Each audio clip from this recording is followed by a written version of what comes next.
We are glad that you're here with us today. We have some interesting information for you, and hopefully you'll be able to come away with a little nugget of information that you can use in your garden or keep tucked away for something that might come up a little bit later. So I want to go ahead and share with you real quick. This is our map. I show this every month, just kind of showing you the location of some of the different field specialists in horticulture that are around the state. And you can reach out to any of us at any time, really, if you have any horticulture issues. Some of us have more expertise in different areas, so you may have heard us talking about some certain things in the past, and if it kind of directs to that topic, then you can certainly reach across those county lines. We do not worry about the borders at all. So feel free to do that. And then also, we do live stream, and this is being recorded. So we do ask that you keep yourself muted unless you have a question and are called on. But you can also live stream this at youtube.com/MUIPM. And then all of our sessions are archived there, along with some of the little snippets from the different recordings that we have. And I see we have edible chive flowers being used as a beautiful garnish from your garden. And before we started the meeting, I just asked folks to drop a little nugget of enjoyment that you're getting from your garden in the chat, just so that we can maybe all celebrate those little joys. So feel free to do that as we are going here. So as always, we're going to start with our weather from Zack. And if Zack is ready, I'll turn it over to him and he can take it away. Great, Gwen, and thank you. And as I'm getting ready to share my screen here, I'll add that I've got a small garden and I am enjoying so far. I've got a banana pepper that's going crazy despite it being cool, and I've probably already gotten a couple dozen peppers off of it so far. So that's been nice despite some of the cooler temperatures and wetness we've seen. And so what I want to kind of start with is where we stand as we're gearing up for the peak of summer here. We have summer solstice in just a few days with our longest day of the year. But frankly, it's been a pretty a cool start, and it hasn't really felt like summer so far in May and June. And so if we look back at May, statewide temperatures were about 1.2 degrees Fahrenheit below average. And so we did see, after a warm March and April, we really cooled off there in May and kind of slowed down that spring to early summer transition as well. If we look at precipitation last month, it may be deceiving depending on where you are in the state, but it was actually a little bit drier than average. But really that was because we had a lot of variability, and I'll show more of that here in just a second. But as you can see here, it's been a roller coaster for the year as far as temperatures and precipitation compared to normal. But if we look at through the end of the May, it's kind of a wash for that average, where our temperatures are just barely above average, and precipitation is pretty close to normal as well. So a lot of variability, but still on track for normal for the whole year here. But I do want to show that, those are statewide numbers, and there's also a lot of regional variability to what we've seen, especially with this pattern this year. And so even though we saw May was slightly drier than average, it was really northern Missouri that was dry, while in May, southern Missouri and southeast continued to be wet like they were in March and April as well. And this has been the pattern really for the whole calendar year. This is looking from January 1st to present, and the precipitation departures from average. Look at the boot heel, 12.6 inches ahead of the average rainfall so far. Southern Missouri and the Ozarks, 7 to 8 inches above average. But then we look at northern Missouri, especially northwest Missouri, and on average, in this what we call a climate division, about 3 inches below average. So it's kind of the haves versus have-nots for precipitation in Missouri so far this year. I did want to show we've got some weather right now. So depending on where you are, this is the current radar with some also advisories and warnings on it as well. And so we can see if you're in northeast Missouri getting some rainfall, also around the Kansas City metro area. We do have a tornado watch here for counties along the Illinois border and Cape Girardeau, but hopefully those storms will continue staying off to the east there. But still getting more of this moisture. And if we look at the past 7 days, it's really been a continuation of that pattern we've seen all year. So just over the past 7 days, anywhere you see yellow on this map is greater than 2 inches of precipitation. So places like Joplin and along the Arkansas border here got some very heavy rainfall again. But then if we look north of I-70, especially in northwest Missouri, pretty dry, and northeast wasn't as wet, but they've gotten some rainfall today. And so that pattern of heavier rainfall staying to the south here just continues on. And so this is the United States Drought Monitor, the most recent update that was released last Thursday. And we do see in northern Missouri, where you see that yellow and tan, what's designated as abnormally dry or even moderate drought conditions based on where that precipitation has fallen so far in the growing season. And so now, as we're in June here, we've got about 2 weeks left in the month, and we can look at our month-to-date summary. First on the right is the month-to-date precipitation, and anywhere in the dark green here is greater than 4 inches of precipitation so far this month, and most of the southern half of the state has exceeded that. But again, we see some lighter totals here in northern Missouri compared to the south as well. And if we look at some of the metros around the state here, we're running 1 to 2 degrees below average because of all the cloud cover and rain. We've had some cooler temperatures as well. And at least for these 5 cities here, everybody's wetter than average. Cape Girardeau, nearly 4 inches above average for the month so far. And so this is our rainfall forecast for today. And as you saw on radar, some of it has already fallen or is currently falling here. But we do expect some totals greater than a ½ inch in northeast Missouri, and then some more storm activity later in the day that should fill in that radar for southeast Missouri as well. But just about everybody in the state's getting some decent rainfall from this event either yesterday or today as well. But then if we look ahead, this is the 7-day precipitation forecast, and you'll notice not much change in Missouri from 1 day to 7-day because our only chances of rain are really over the next 24 hours. After that, we're going to become much drier and shift patterns quite dramatically. And I think we'll be talking about a heat wave here coming up for the next week. And so these are the high temperatures forecast for Friday and Saturday across the state. Tomorrow will be kind of a transition day, but by Friday, everyone should be near or above 90 degrees. And by Saturday, we see mid 90s, even close to 100 in northwest Missouri. And so the heat will be on starting this weekend, and it will persist into early next week as well.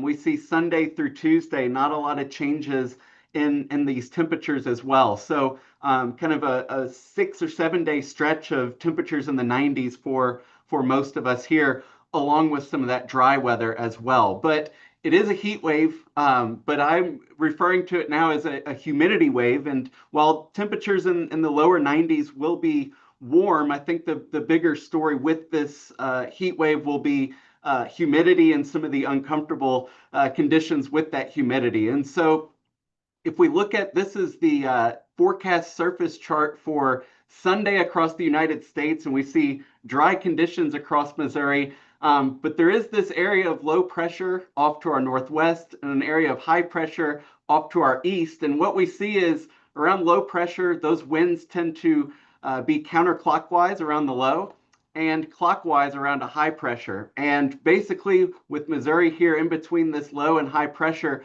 we're going to have winds that are coming out of the south here. And it's been very, very wet across southern Missouri, Arkansas, Oklahoma, and even East Texas. And there's a lot of moisture in that area right now. And so I think we're going to see a lot of those humid conditions from the south moving into our area and really combined with temperatures create some uncomfortable conditions as well. And so one thing I'll show here is the dew point temperature, which gives us an idea of how much moisture is in the atmosphere. And this is just a graphic I stole from the National Weather Service here. And these are just some general kind of subjective rules of thumb. But when we see dew points above 60 degrees, that's kind of what we think of as a summer air mass. Above 70 degrees, it tends to be uncomfortable. Our dew point yesterday in Columbia, for example, was 71 degrees. It was pretty humid, but it can get even higher. And when we get to around 80 degrees, that's kind of think of it as a tropical air mass. And so this chart here on the left is how we calculate the heat index or the temperature as we feel it or sense it as humans, which combines that humidity with the air temperature. And so now I'll show kind of our dew point forecast for Saturday. So a dew point temperature in the mid 70s here or lower 70s. And that kind of puts us combined with those 90-degree temperatures in this range of heat index values, basically 100 to 105. And that's flirting with heat advisory criteria. So I think we will probably see several days of those heat advisories, and definitely take caution on these high humidity days and make sure you're drinking lots of water. And those high dew points and humidity will stick around. We see a little bit better on Monday, but still those uncomfortable dew point values as well. And I also want to note this heat wave is really going to ramp up our summer. This map here shows the highest temperature so far this year in Missouri. And any of the map that you see that's dark blue, those are locations where we haven't yet recorded a temperature over 90 degrees. And so to be here in almost late June without seeing our first 90-degree day is unusual. And it'll definitely make those temperatures feel even warmer because we haven't had a chance to acclimate to that warmer weather yet. And so I'll end here with kind of the extended outlook and looking at the last week of June here in the 8 to 14 day outlook. And what I'll note here is for temperatures, this heat wave is fortunately for us going to move off to the eastern US, and temperatures should start to rebound more towards normal by later next week. And then we see after a dry week ahead after today, maybe the chance for some more rainfall later next week and into the end of June as well. And I always show these maps from the Climate Prediction Center. They update that 8 to 14 day outlook each day, but their seasonal outlook, which a lot of people rely on for those long-term forecasts, only updates once a month. And so this version is a little bit out of date. It was issued on May 15th. And if you follow this link, they actually will post a new one tomorrow. But earlier, the forecast was for a warm summer or a late summer for a lot of the country. But what we've seen in Missouri is cooler temperatures. And besides this heat wave, we still have a lot of this moisture. And so I think while we've seen warmer temperatures in the western U.S., this updated forecast will probably back off on some of the warm forecast, and maybe we'll see temperatures a little bit closer to average for the rest of the summer here. For precipitation, this was the original forecast for June through August, and we do have some of that dryness in northwest Missouri, but that forecast missed some of the rainfall in southeastern Missouri as well. So some adjustments we'll look at in that seasonal forecast as well. But I think any drought concerns should stay off to our northwest this summer. And as we've been dealing with, rain might be the bigger concern. And so otherwise, that's all I've got for today, and hope everybody stays cool over the next week. Thank you, Zach. Yeah, I'm up here in Northwest Missouri, and it has been hot and it has been relatively dry, but my computer just popped up that we might have some rain here in about an hour. So I'm going to keep my fingers crossed that we do get some rain. Yes. So I'm hoping for it. Also, I want to mention that Traven is monitoring our chat and also ask questions. So you can drop questions in the chat or directly to Traven at Ask Questions Here. So feel free to add some questions in there if something comes up while we are going.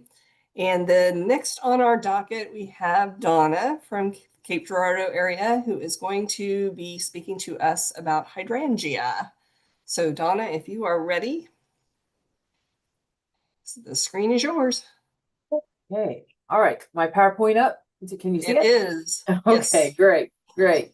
So one of the favorite flowers of gardening. I believe, is the hydrangeas. And that is also a common question that we get into a lot of our offices is, why is my hydrangea wilting, or why isn't it blooming, or, or even looking for a new variety. So this is a topic that I could go well into 2 hours, but I don't have 2 hours. So you get me for a little more than 10 minutes. So the art of growing hydrangeas, it can be easy or it can be difficult, and it just depends on the species that you pick and also the location that you're planting them.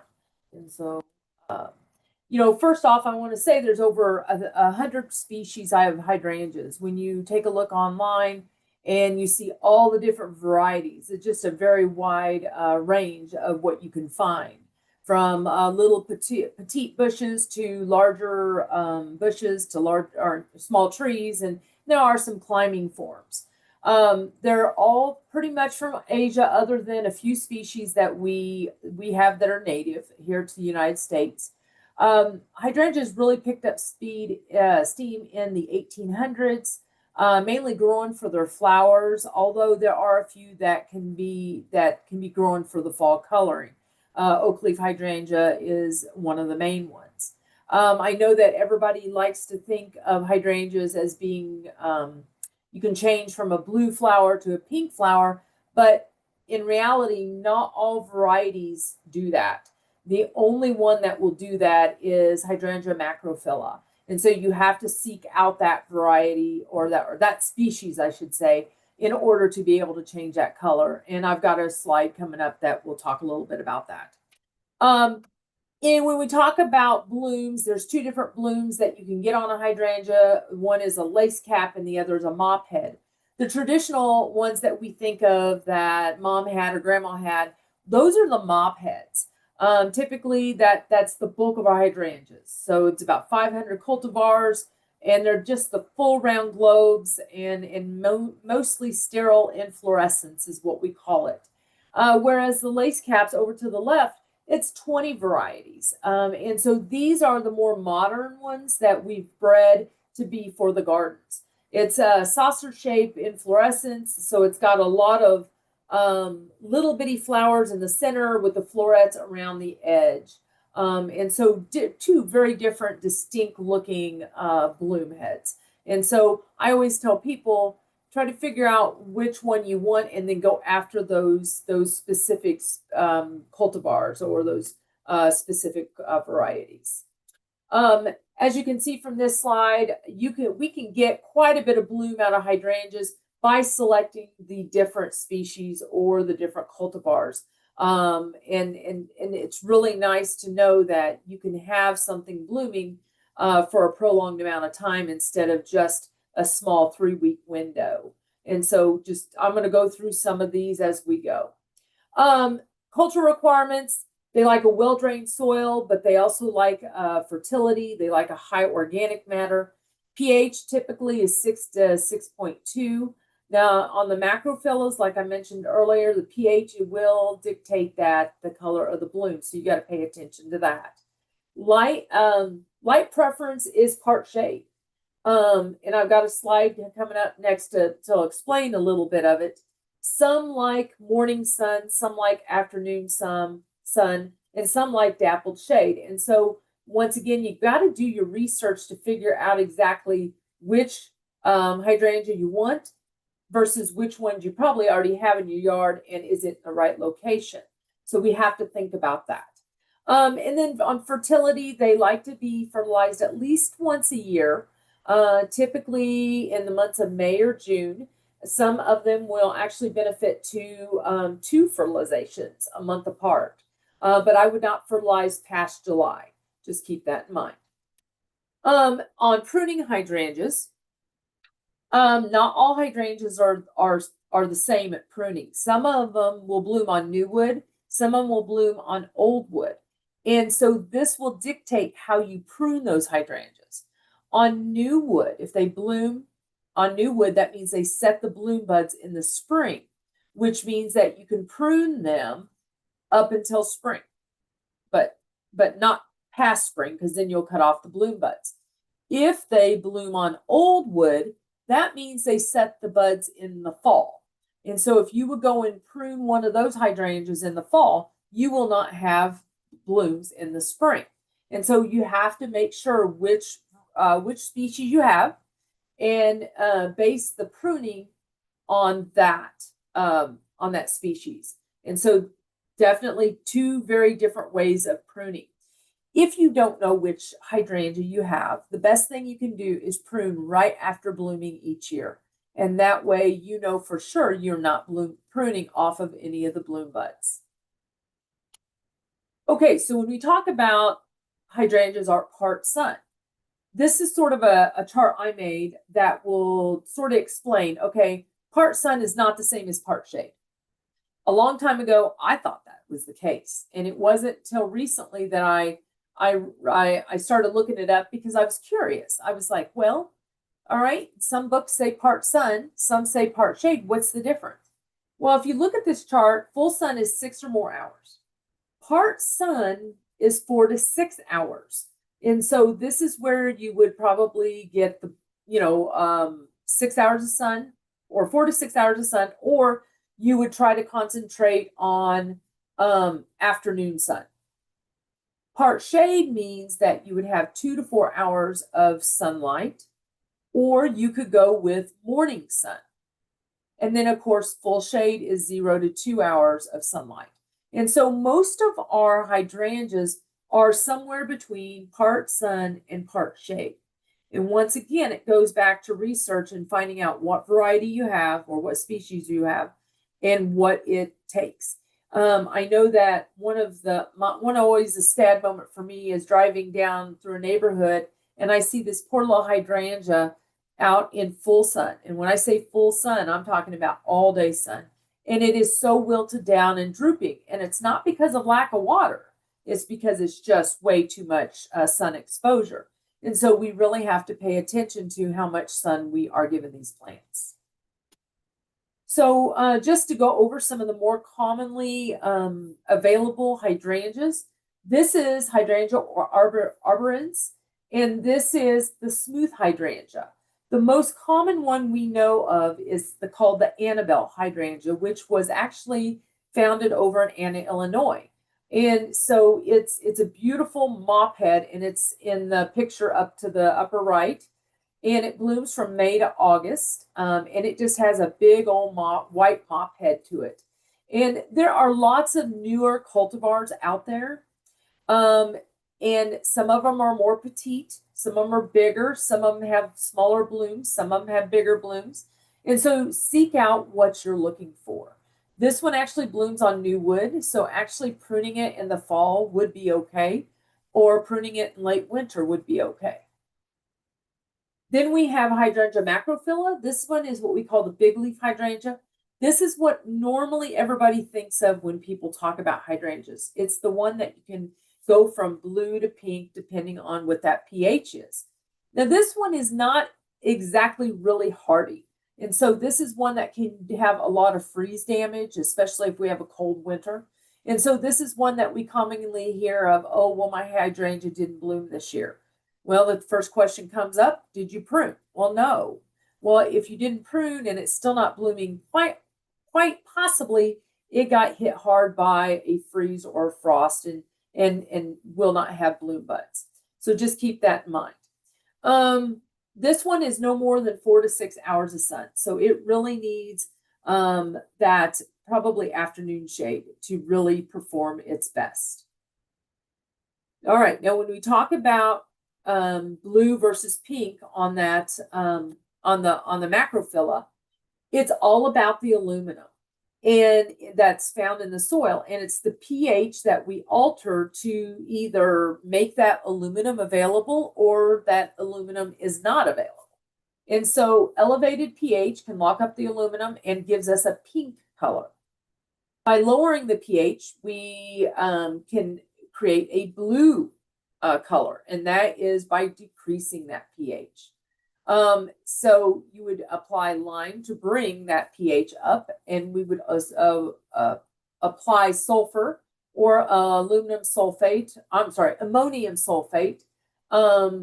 to bring it down. I would avoid aluminum sulfate because you do not want to keep adding aluminum to the soil. We typically have enough aluminum there. And so we just recommend the ammonium sulfate or sulfur.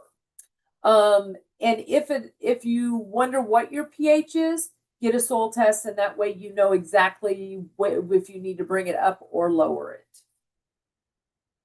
Another one that is commonly planted here in the last several years is the panicle hydrangea. It is a more upright hydrangea, so it's not more of the short shrub. It will get up to 10 feet. Very hardy. This is one that has been known to be planted up in Iowa, Nebraska, some of those colder climates, and they do just fine. The flowers can range from white to ivory. We've seen them as lime green. A lot of times when they fade, they turn into pink. And they are a little bit later flowering. So we'll see them from July to October. There are some compact varieties. If you want a shorter one, go after a shorter one. But this one is partial sun to partial shade. So you can have a little bit more variability between that 4 and 6 hours of sun. We have hydrangea serrata, which is a sawtooth hydrangea. This is the one that has more of the lace cap blooms. And this is most of them are found in Asia, of course, but this one is more native to Japan, Korea, or parts of China. And they are not, they're going to be more cold hardy than the macrophylla, but not as cold hardy as the panicle hydrangea. But these are gorgeous. And so it's well worth putting in your landscape, but they are easily overcrowded and sometimes they can be a little bit weaker. And so it's one that you're going to take a little bit more care of, even though it's winter hardier, it may not be as summer hardy. So just keep that in mind. And then, of course, then we have the oak leaf hydrangea, which is Hydrangea quercifolia. It is our native hydrangea. It is found to the southeastern part of the United States. And these can get quite big. I know that on this slide it says 6 foot by 6 foot. I've actually seen them grow as big as 8-9 feet tall. And so these can get pretty large. So if you want a smaller compact version, you need to seek out that variety that stays smaller. I like oak leaf because it starts out with a creamy white bloom, and as the bloom fades, it turns into colors of pink and rose. It does have exfoliating bark, and that makes it really attractive too. But this bush can do very well. I would recommend that it gets afternoon sun because it does tend to suffer if you put it in too much shade. The leaves will get too big and it doesn't thrive. But also on the flip side of it, avoid full 100% sun because then the leaves look really burnt and yellow and they look really small. And this one blooms on old wood, so watch when you prune it. All right, at this point, I will take any questions. Okay, Donna, we had, since Katie is on the call, she talked a little bit about the espalier training. And somebody asked what would be a good material to tie around a fence, already existing fence, to kind of tie and train those branches without damaging. I kind of mentioned there is kind of this green plasticky plant tape that can help, but I was going to see if Katie had any more insights.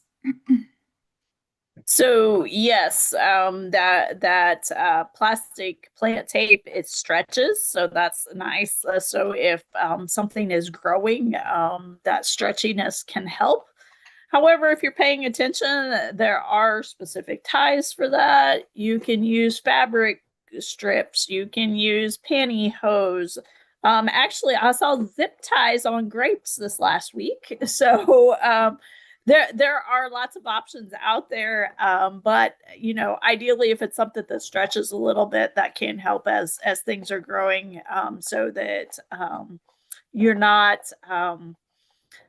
having to monitor it as closely. And stretching also helps if, like today, the wind is blowing and those branches are moving. That can also help prevent some mechanical damage. Yeah, and another thing what I really like about the green plant tape, it does stretch and eventually it can kind of naturally break down so it doesn't girdle the tree. So the next question we have here in the chat is probably for Donna. Are there any, I guess, hydrangeas capable of being invasive? Yeah. I don't, any of the ones that I showed, no. Most of them stay singular. And I have not seen cases where they reseed. All right, I think that is all for the chat right now. If we want to go ahead and move to the next presentation. Yeah, thanks, Traven, for that. And Donna, thanks for that. I just remember the native hydrangea floating down some of the rivers in South Missouri and just seeing those on the stream bank and thinking those were kind of a cool native plant to have. And it's nice to see all of the different varieties. So that sounds like there's something for every gardener in that family of plants. So very cool. All right, if we don't have any more questions about hydrangea, we will move on. And this will be Kate is going to talk to us. Katie will be talking to us about strawberry beds and what we need to be doing right now. So also fun on hydrangea, I just saw a whole roadside, very shaded kind of cliff area driving that was just covered in blooming wild hydrangeas. So I really enjoyed seeing those. And this time of year driving around, I've seen some really pretty ones in yards. So they're a neat shrub. So today's topic is strawberries, and this is the time of year, strawberry picking is mostly past. I did see some at a farmer's market a little over a week ago, so some late strawberries. But a little bit about strawberries and what to do this time of year. So strawberries, the pluses, they're fairly easy to grow. Of course, you get fruit. There are good landscape uses with strawberries. One garden I visit, they have them in between their sidewalk and their house as a ground cover. So easy access for picking and make a good ground cover when they're not producing fruit in a little area by their house. So neat ways of using them that way.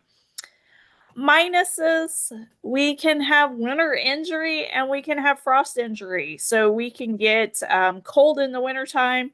We can also have some late freezes that would freeze blooms. And then probably some of the other biggest pests, weed management. And then, of course, when they're ripe, of course, the birds and other critters like them. This year, with it being extremely wet, we've had lots of slug and snail damage also. So some terminology that we kind of need to know with strawberries when we're thinking about doing bed renovation, when we're thinking about planting, just in general, how they grow. So the primary growing point is called the crown. So it's a bunch of compressed stems tissue there that it's that original crown when we plant it, it helps the plant spread. So that crown is the spot where new leaves grow, flowers grow from that, runners grow, roots, and then the branch crowns. So now is the time we will start seeing runners and stolons or stolons grow during that summer. So sometimes you hear it called stolen, sometimes it's called a runner. And then the second node from the crown becomes that new daughter crown. So this is when that runner is sent out from the crown and it goes and forms a daughter plant. And those daughter plants crowd out that main mother plant and it becomes unproductive. So those new daughter plants are what you want to cultivate for that next year's crop. So planting depth is also important on strawberries. If that crown, if you purchase strawberries, plants, sometimes they're potted, sometimes they come bare root. So look on that to see where that soil level was. We want to keep that soil level the same. We don't want to plant them too deep because then they rot off, particularly on a year like this year, at least in my part of the state where we've been wet. or too shallow, they will dry out. Strawberries are also versatile, and they can be grown in beds. They can be grown in containers. They can be in raised beds. They can go in hanging baskets. So pretty versatile plants. So typically what we think about in Missouri is called a matted row system for home gardeners. So these are for the summer fruiting berries, which typically is May to the early part of June. It seems like anymore that harvest starts getting earlier and earlier. This matted row system helps facilitate harvest. So even though those plants are little when we purchase them, we are spacing them 18 inches apart and 42 inches to 48 inches between rows. And the reason for that very large spacing for a little plant is because they send out all the daughter plants and it fills in. Typically planted late March to early April. In the first year, we do want to remove the blossoms because it promotes that runner development. But biggest thing, control weeds. We want to train the runners toward the outside of the row, irrigate during dry periods, and mulch with 4 inches of straw. And to help with overwintering, remember we can get winter damage and frost damage. So we mulch over the top of the plants when it gets cold. Typically late November to December, depending on the year. Pay attention to the weather. So in this example, you can see they have covered with straw, or they have also used row covers. Either of those work to provide winter protection for the strawberries. That spunbound row cover is on hoops there. I've also seen it laid directly on top of the plants and weighed down. Anytime you have a row cover, remember that wind plays a factor in that, and we do need to weigh down the edges, and we may have to replace it if we get windy periods. After that first year, early spring, we rake off straw mulch, and we can put that straw in between the rows to help with weed control. And also that mulch helps moisture control, can keep the berries off from touching the ground. Anytime we can keep berries from touching soil or prevent soil from splashing on the plants, we have less disease problems. And remember, strawberries are getting ripe during our wettest month of the year in May. So we can have rot issues and all of that. So anytime we can prevent soil contact, then we also have cleaner berries. Nothing better than a fresh strawberry right in the patch that you don't have to wash mud off of. In the late spring, we get to harvest the fruits, and then immediately after harvest, it is time to renovate plants. So now is that time. And I'll talk more about renovation. And then typically in this matted row system, management is difficult after 3 years because of weeds is probably the biggest hang up on those.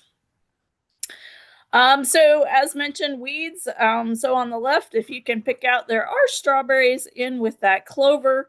There is absolutely nothing we can do to fix that problem, and I would not even advise digging up strawberries out of there to start a new bed, because most likely you're going to move clover stolons with that.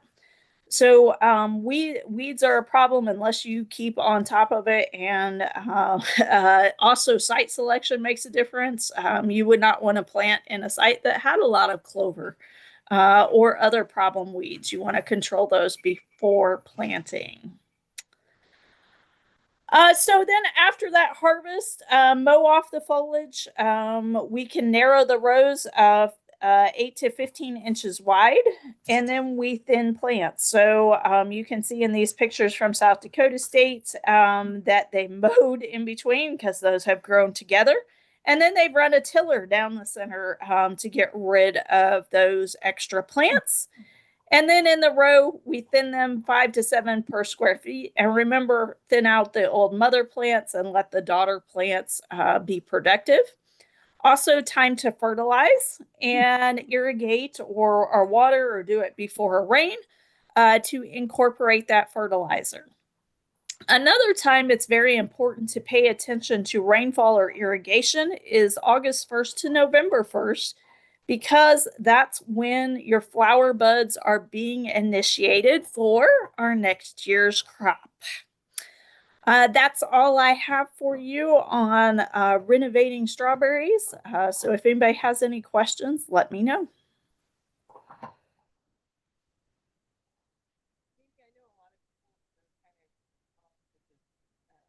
Like those strawberry towers, or maybe having like a container with strawberries. Should they just kind of handle those as an annual, or how do those normally work? So at first you were cutting out, but strawberries in containers, is that what you were asking? Yes, mainly. So you can basically commercial production now of strawberries is an annual culture. They will plant them in late summer and harvest in the spring in black plastic and then pull them out. So you can do it that way, or in a container. You can grab those daughter plants and start a new container, or pull out the old and replace them with daughter plants. So yeah, there's lots of different options. Yeah, so they don't necessarily have to go buy new plants every year. They could Nope. pull off the daughter plants, and then kind of overwinter the pot with some good Yes. mulching.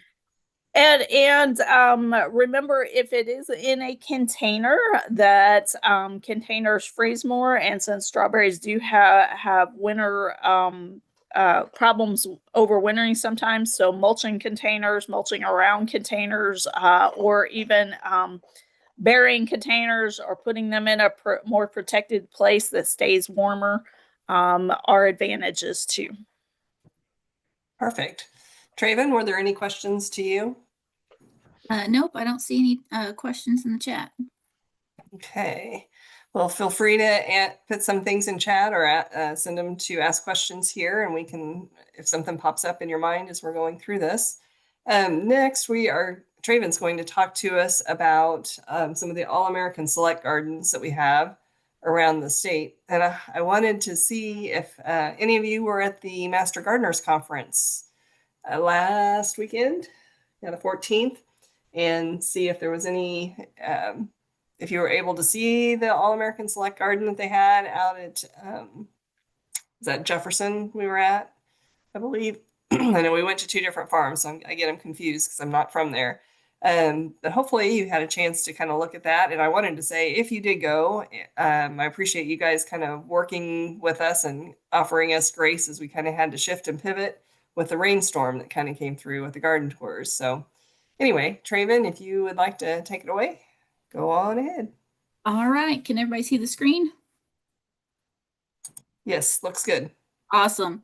Had a bunch of other stuff on there at the beginning. So kind of following through, I know Jennifer Shooter, kind of following her footsteps and kind of looking at some of the All-America Select plants that we've been kind of following along and looking at through this entire, through the couple months. So the first one we're looking at our Solarscape Jewel Impatiens. This was a 2024 winner. So a lot of these, with our impatiens, really with this variety, they really looked at those colors. So really vibrant pink, all kinds of different blooms. And you do have that nonstop bright flowering throughout the summer. Another thing that a lot of our breeders are looking for when they do test these different varieties is that disease resistance. So Pink Jewel is really bred for resistance to that downy mildew. And when you do plant them in beds or containers, both of those were actually trialed, and they do well either way. So this was from our Adair County extension. So next we have our Sweetheart Kiss Verbena. This was a 2025 winner. So with our verbena, it was really low growing. We have that really vibrant red colors, kind of a little pale pink mixed in. And again, with that hint of white, it really just gives a nice showcase of color. Again, looking at how it thrives, where it best fits in. So looking at full sun, really good against those dry spells that we don't have yet, but I feel like they're going to be coming here with our Missouri winter or our Missouri summers. Again, with versatility, stunning ground cover, or again, container. So really can do both. Another thing that's really nice about the verbenum is from seed to 55 days, really short time period. And then you really have that blossom of color in your garden. The next one we have is our Deco Max Petunia. So with our petunias, I think Donna gave me a couple of these. Mine's a little bit more, I guess, leggy. I haven't been pinching it back as I should. But if I stayed on top of that, you're really going to get a compact, really compact habitat or habit. Sorry, lots of really bright pink bloom. So, and a lot of I think the focus for this really breed is making sure they can kind of withstand those rainy, heavy rains and that inclement weather. I know I have mine outside on my patio, and it looks fairly good with all this rain we've been getting here. Again, dual purpose beds, borders, containers, and again, you're just going to get that showy pink throughout the season. So our next one is the baby gold nasturtium. I was able to see this in person at the Jackson County Extension Office. Got a couple pictures that I'm gonna kind of showcase all of Donna's work and also Donna's Master Gardeners. Really petite little flowers. We have some reds and golds and even kind of a paler yellow. They do have a little bit more of a compact habit. So again, you have less of that flower flopping issue with some of our other nasturtiums. Again, kind of a bonus, both of the leaves and flowers are edible. So you can, if you're mainly just a veggie gardener, you can add some flowers too and not feel bad about it because they are edible. So next, Gwen kind of alluded to the Missouri Master Gardener Conference. So we were able to go up there and see some of the amazing All-American Select Display Gardens. So this one was from, I didn't get to take pictures. My phone was full of all kinds of other plant pictures. So I was kind of scrambling for extra photos. But this was from their Facebook page a little bit earlier in the season. But actually going up there and seeing it, everything was just really full bloom. You could really just see what these AAS selections winners actually do.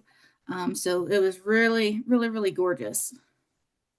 You can see some of our broccoli, our baby nasturtiums, and then our petunias over here on the side. What I really found interesting is kind of digging a little bit more into some of these AAS breeders and talking about mainly the broccoli.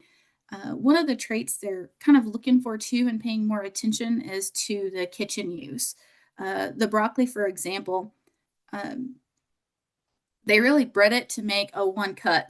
So one cut, and then you have all these florets that you get to use in steaming or cooking or roasting. So I really thought that was really neat that the breeders are kind of paying attention to that functional kitchen use traits of our plants. All right, now this is from Donna and the Master Gardener and her Master Gardeners over here in Jackson. Just a disclaimer, I'm not a photographer. And when we were taking these photos, it was right before heading up to Columbia for the conference. So it was super rainy and dreary, but I told Donna I had to snap a few photos and because it was just gorgeous. So you can see a lot of these AAS winner kind of blooming and how they're doing in the rain. And I feel like a lot of them are holding their own in this kind of dreary, wet spring. Again, you can see kind of a couple of the other winners we have here. So that's kind of it for the update for the AS. And I want to challenge everybody that's kind of watching today. I got a map pulled up here of an AES garden that's near you. So if you are traveling for the summer on vacation, check out this map. And if there's one close to you, I would invite you to go visit.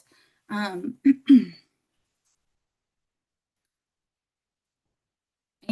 really want to give a small update about some of the things we have going on for our Extension Master Gardener training. A lot of these AES gardeners, especially with Donna and also Jennifer Shooter, they work with the extension to put on these gardens together. So we have several. But if you are interested in becoming a master gardener, we have several trainings coming up, a couple in St. Genevieve, Kansas City, Butler, and also Cape. I feel like there's a few more that just haven't got posted on our extension website. If you're interested, and check that out there. And I'll try to drop the link in the chat to get you through that event page if that's something you'd like to do. All right, that's all I have. So I will stop sharing and hand it back to Gwen. Yeah, thank you, Traven. There was a question in the chat about where were the raised beds located. And I think that's referring to the ones, I believe that was Jefferson Farm. That is kind of southeast of Columbia. It's a research extension and education farm that the University of Missouri Extension kind of oversees. But we can find out for sure. Maybe somebody else is answering on that. Yeah, Jefferson Farm Garden. Thank you. I appreciate that. We went to a couple of different places that day, and like I said, I'm not real familiar with the farms, so I wasn't exactly sure on that. So it's been really fun to experience these all-American selections and just see how they are growing and seeing how they're doing in different parts of the state. Like mine up in Kirksville, mine was that one that's kind of out in the middle, not in Kirksville, I'm sorry, in Albany, Missouri. We just got the plants out. So it's still really, really small, but I'm hoping here in a couple months, or actually in another month or so, it will really shine through and have a lot of nice color there. All right, we have a few minutes left here, and I thought I might just kind of open this up. I thought it was maybe interesting that I saw my first Japanese beetle this week at a farm. It was in a trap, and I was just curious, have you guys started, and I'm in Northwest Missouri, but I was just kind of curious, are you guys starting to see any of the Japanese beetles? Just kind of drop that in the chat and see what we've got going on around the state. And I'm going to pull up a short little PowerPoint on Japanese beetles while you're doing that. While you're doing that, I will comment that I have not seen any, but the insect damage that I have had because of all the rain has been slug and snail damage. It's been a little crazy with how much slug and snail damage we have had because of all the moisture. Yeah, we have been dry up here, so it's a little different kind of situation here. But anybody else seeing any Japanese beetles? Gwen, I've seen some down here in southeast Missouri around Butler and Carter. So I saw one. I was like, man, I'm not ready for those guys yet. Right. So I know we always get inundated with questions about them when they come out in full force. So I thought I would just kind of do a quick little talk about the Japanese beetle management, and the specialists that are on the call here, please jump in with any updated information or any insights that you might have for your area, because I think it might vary from different parts of the state. So just a real quick thing here on the identification of the Japanese beetle, and I'm abbreviating Japanese beetle by JB. So wherever you see that, that's what that means. You can see the adult here with the green, oops, sorry. Sorry, my voice is a little wonky. And then with the amber leaves, but just kind of neon. I think they're kind of a pretty little insect. And then they have those little white tufts of hair on the abdomen, and you can see white tufts of hair everywhere else too. That's the adult stage. And then also we have the grub that lives in the soil. So other similar beetles that you might see is the rose chafer. Here they are right here. It's kind of hard to see because they do blend in with the rosebud here, but it kind of looks like the bug right there. And then also our green June beetle. And you can see it doesn't quite have the iridescence that we see with the Japanese beetle, and it's not quite as vibrant green here and amber colored here. So just a little bit of difference. And the June beetle is also a little bit bigger than the Japanese beetle. They are all out there trying to feed. They're all trying to get information or get food. So you're going to probably see some damage with those critters. But with the Japanese beetle, it just seems like they just come out in throws and they're just all over the place. I know my first experience was on a peach tree, and I could not even pick the peaches hardly because the beetles were just so infested, and they were flying everywhere, and it just made it really uncomfortable. But you can see, how much they really defoliate and eat that photosynthetic tissue, the mesophyll for the leaves. And it just looks really unsightly, and you think, oh my gosh, these trees or bushes are never going to come back. But more often than not, they do come back. As with any pest, it's really important to correctly identify it and then also know the life cycle. And this is just showing you, like right now, we're starting to see the adults emerge, and then they're going to be laying the little larvae. And then those will feed nearly all winter long on the turf grass. And they can just kind of chew away at the roots. So if you start to see brown patches in your lawn, that could be due to the beetle larvae. If you go along and you grab one of those brown patches and it comes up easily, that's usually an indication that you have some foraging on the roots going on below the surface of the soil. It's very dependent on the weather. So if you have a very wet time, the beetles don't like that so much being out, but that doesn't mean that they're not there. You might have a nice bright sunny day the next day, and then you'll see swarms of the beetles coming up. So it just kind of depends. So there are different ways that you can kind of manage these.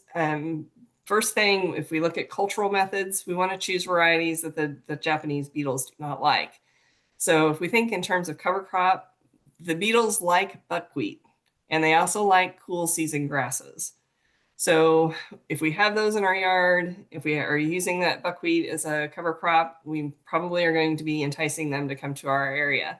They don't like clover, ryegrass, or bare soil so much, and they seem to dislike warm season grasses. So they won't necessarily lay as many eggs. At least the females won't lay as many eggs in those warm season grasses.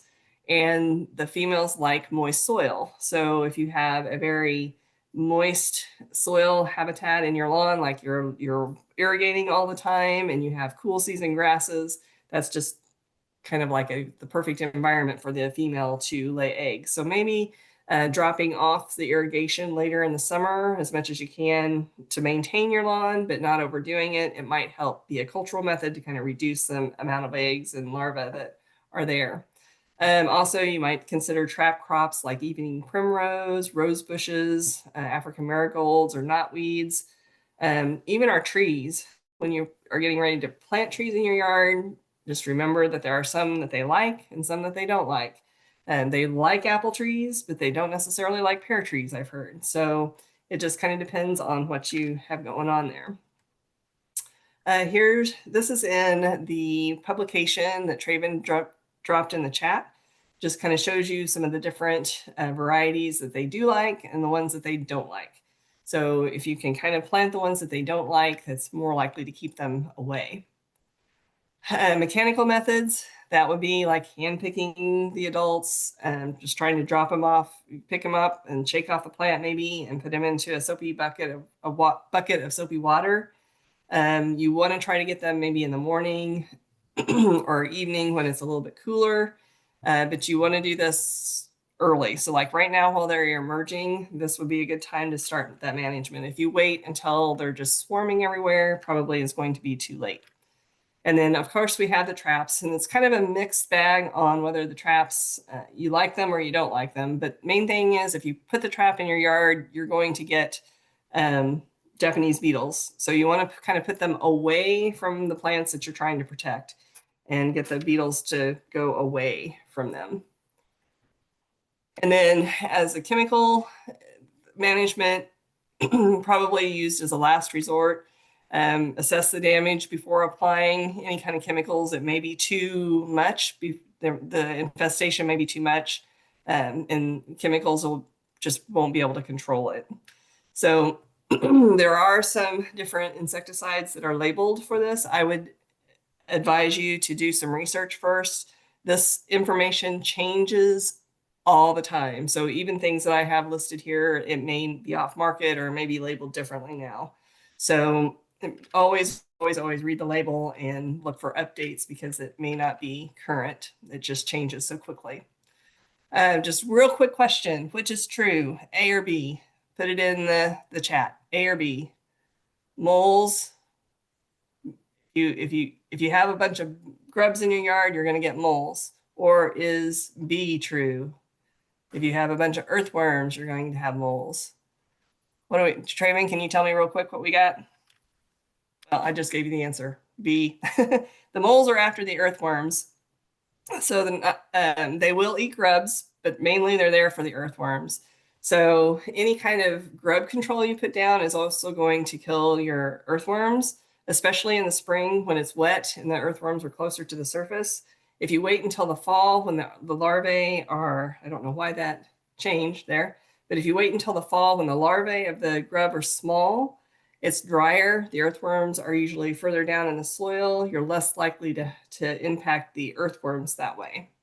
So with that, I am going to stop because I see we are out of time real quick. And let me pull up the other PowerPoint because I just want to remind you that our next meeting is going to be on June. Nope, sorry, I got the wrong one. It's July 16th. And I put June here, but that's supposed to be June 16th. And it will be at noon o'clock. There you go. You can tell I'm hurrying, right? And just remember that if you want to save the links, you can go to the chat, the three little dots, and save the chat, and I'll save it to everybody's computer is a little bit different. So you can save those links. And then just a reminder of where our horticulture specialists are.